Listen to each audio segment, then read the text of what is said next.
Olá, meus queridos, tudo bem com vocês? Estou de volta ao Brasil e vocês vão escutar de novo, assim como no vídeo passado, muito improviso nesse vídeo, porque estou visitando a casa dos meus pais, em Brusque, em Santa Catarina, e no final da rua tem uma central de distribuição, então caminhões passam assim sem parar, ok? Já recebi mensagens de pessoas perguntando se eu voltei para ficar, se eu vou ficar no Brasil, o que eu vou fazer. Esse é assunto para outro vídeo, tá? Hoje eu vim contar uma situação relacionada ao meu retorno para o Brasil, justamente porque um dos assuntos que eu trato aqui no canal justamente é essa questão, né, de imigrar, de morar fora, e um dos pontos é a busca por passagem, né? Que é algo que custa caro, dependendo do lugar para onde você for. Na verdade, hoje em dia, todas as passagens que eu vi, até mesmo para a Argentina, que é aqui do lado, estão caríssimas. Então, é muito comum, quando a gente começa a pesquisar, né, principalmente para a Europa, de encontrar umas companhias aéreas que a gente não ouviu falar assim tão comumente, como é o caso da empresa que eu vim para o Brasil. E geralmente essas passagens elas são muito mais baratas do que as companhias tradicionais, né? Vou dar o exemplo. Quando eu fui comprar minha passagem para vir para o Brasil, eu cheguei no Brasil, como eu falei, né, no dia 13 de maio. E para aquela data, se eu viesse com a Latam, por exemplo, ou com a TAP, ou com a KLM, a passagem custaria tipo 4, 5 mil reais. Eu vim com a TAAG, que é uma companhia da Angola, e eu paguei 1.600. E na minha passagem eu tinha a possibilidade de vir com duas bagagens de 23 quilos. Com a Latam era uma. Entendendo de que sim, eu vim para o Brasil com muita bagagem, eu precisava de uma passagem que fosse barata e que eu pudesse trazer muita bagagem, né? Então eu comparei, além do fato de que a TAAG oferecia duas bagagens de 23 quilos e não só uma, eu fui ver de quanto custava uma bagagem extra, por exemplo, com a Latam, né? Que a Latam eu tinha a vantagem de poder pagar parcelado. E aí custava coisa de, sei lá, 600 reais uma bagagem extra, tornando a passagem ainda mais cara. Pensei, vou tentar ir com a TAAG, uma companhia que eu nunca tinha ouvido falar. E aí o que acontece? Algumas companhias aéreas, elas têm passagens muito baratas, porém com escalas muito longas. É o caso da TAAG, que é da Angola, é o caso da Turkish Airlines, que é uma companhia turca, que inclusive os meus pais foram para Portugal em janeiro com a Turkish e falaram que o serviço é muito bom. Eles tiveram uma situação aí meio complicada no caminho de volta para o Brasil, mas na verdade não tem nada a ver com a companhia aérea em si, porque foi uma nevasca que fez com que o voo deles atrasasse por muito tempo para retorno. Enfim, isso porque em alguns casos, eu não estou dizendo todos, ok? Isso é uma medida aplicada ou estimulada pelo governo de alguns países, porque aí com essa escala longa faz com que você saia do aeroporto, né, nesse tempo de escala prolongada que você tem, para conhecer o país e gastar dinheiro naquele país, né? É o caso, por exemplo, da Turkish, que tu pode sair e conhecer Istambul, né? Geralmente as escalas da Turkish, que nas passagens baratas, são aí de 15 a 18 horas durante o dia, o qual é muito bacana, porque você consegue conhecer Istambul e brasileiros não precisam de visto para entrar dentro da Turquia, então, ok. A mesma situação se aplica à TAAG. E aí, vamos lá, vamos separar. O serviço da TAAG foi muito bom, ok? Vamos começar por isso. O serviço da TAAG é muito bom, o atendimento é muito bom, o voo foi muito tranquilo, ok? Mas o que acontece? Brasileiros para entrar na Angola precisam de visto, visto de trânsito, visto de turista, assim como cidadãos da maior parte dos países da União Europeia também precisam. E aí eu fui pesquisar quanto é que era, porque eu queria conhecer Luanda, né? Ver como é a cidade, conhecer um pouco mais, porque, né, a gente tem uma visão muito, talvez, deturpada em alguns aspectos com respeito à África e com respeito à Angola em particular. Eu sei que Luanda é a capital e a capital vai contrastar com o resto do país, enfim. Mas o que acontece? Eu fui ver quanto é que custava e aí eu vi em alguns sites que o visto custava 26 euros, em outros custavam cento e poucos euros quando fui pesquisar, e aí eu falei, não vale a pena. Não vale a pena e acho eu que eu fiz bem. Até porque quando você chega em Luanda, você não pode fazer a solicitação quando chega. Você tem que fazer a solicitação com antecedência. É um processo que você basicamente só tem que pagar a taxa e mandar alguns documentos, enfim. Eu descobri essa questão do visto depois de ter comprado a passagem. Foi um erro meu, reconheço. Mas, pensando nessa situação de você entrar no país e gastar dinheiro no país, acabou meio que caindo por terra. Não acaba sendo uma situação semelhante à Turkish Airlines. E eu estou utilizando a Turkish e a TAAG porque são as duas companhias que eu sei que fazem esse tipo de procedimento, né? De botar uma escala muito longa, mas eu sei que existem outras. A Air Maroc, se eu não me engano, faz uma situação bastante semelhante também, entre outras companhias aéreas. E claramente nem tudo são flores, né? Obviamente o atendimento foi muito bom, o preço da passagem foi muito bom, a minha franquia de bagagens era muito boa, mas eu notei quando eu comecei a fazer minha bagagem de que ela ia possivelmente ultrapassar as 2 malas de 23 quilos, pela quantidade de vinhos que eu estava trazendo para o Brasil, entre outras questões, outras coisas que eu estava trazendo na minha mala. Então eu comecei a pesquisar no site da TAG quanto custava o excesso de bagagem por quilo e tudo mais, e eu não encontrava. Eu encontrava de quanto custava uma mala extra. Eu não queria uma mala extra, porque eu estava viajando com 2 malas. Não encontrava. Tudo bem, fui para o aeroporto, cheguei em Lisboa, fui até o guichê, fiz o meu check-in, na verdade o despacho de bagagem, e a atendente me disse, olha, você está superando a sua franquia, você vai pagar excesso. Eu falei, não, tudo bem, eu já sabia que isso ia acontecer, mas quanto que custa o quilo do excesso? Como é no Brasil, né? Ela falou, não é por quilo, é uma multa. E aí a menina me explicou, meio que resumidamente, a TAAG, assim como algumas outras companhias aéreas, você paga multa por excesso. E aí, dependendo da quantidade de quilos que excedeu aquela bagagem, você paga um valor X, né? Não é por quilo. Então, se ultrapassou, sei lá, 5 quilos, é dentro de um valor de multa. Se ultrapassou 15 quilos, é outro valor de multa, né? Eu acho que é meio que uma coisa assim, de tipo, de 1 quilo a 9 quilos 999 deve ser uma multa. Algo do tipo, porque já vou explicar algo que aconteceu depois. E não é por soma total, é por soma total de cada uma das bagagens. Então aí ela falou, olha, as tuas 2 malas têm 27 quilos. Por que tu não transfere, pega as tuas malas, vai ali no cantinho, passa tudo para uma mala, porque aí uma eu consigo despachar com 23, entra normal, e só outra tu paga com excesso, né? Porque tinha 27, tinha uns quebrados, alguma coisa assim, enfim. Aí eu falei, não, tá bom, fiz isso, aí ela me entregou um voucher e falou, agora tu tens que ir lá no setor administrativo da TAAG, pagar o excesso e voltar. Cheguei lá, houve uns entreveros aí, que não vem ao caso agora.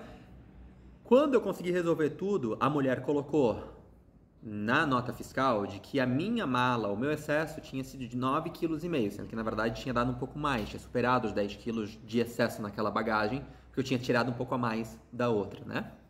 Mas ela colocou 9 e pouco, e aí o meu excesso foram 100 euros. Ou seja, a minha passagem que eu tinha pago 1.650 mais ou menos, soma-se a isso mais 100 euros, ou seja, naquele momento com a cotação deu mais 550 reais mais ou menos, 540 reais. Tudo bem, na soma total ainda, de passagem mais o excesso, ainda estava mais barata do que com as outras companhias, pensando que eu ia ter que pagar uma bagagem extra de qualquer forma, e a passagem estava ainda mais barata. Ok, foi um grande perrengue porque ainda os meus cartões não quiseram passar, enfim, mas deu tudo certo com o excesso. Peguei o voo para Luanda, o voo de Lisboa para Luanda são 6 horas e meia, se eu não me engano, foi um voo bastante tranquilo, só que aí chega a questão, e aí eu não quero fazer juízo de valor, e não quero diminuir, claramente, a Angola, porque a gente tem um grande ponto, que foi algo que eu fiz até uma postagem nas minhas redes sociais, que é, a gente ainda entra numa lógica e a gente ainda tem um pensamento de que o que a gente atravessou de 2020 a 2022 até hoje, com respeito à pandemia, é algo que respeita fronteiras, e não é isso. E quando eu cheguei em Luanda, foi possível notar a grande desigualdade na distribuição de vacinas. Para embarcar foi necessário fazer um teste PCR, a Angola não aceita que você faça antígeno, e quando você chega na Angola é feito um teste de antígeno rápido para comprovar de que você está entrando no país negativo, né? E aí a gente vê um grande choque de realidade, porque eu estava saindo de Portugal, que tem uma cobertura vacinal muito alta, né? 90 e pouco por cento da população já tem o esquema vacinal completo, 70 e poucos por cento da população, se eu não me engano, já tem a dose de reforço. E aí, pesquisando, eu vi que no momento em que eu estava viajando, só 30% da população na Angola tinha, se eu não me engano, uma dose, tipo, algo próximo aos 10%, se eu não me engano, tinha um esquema completo, e menos de 1% tinha dose de reforço.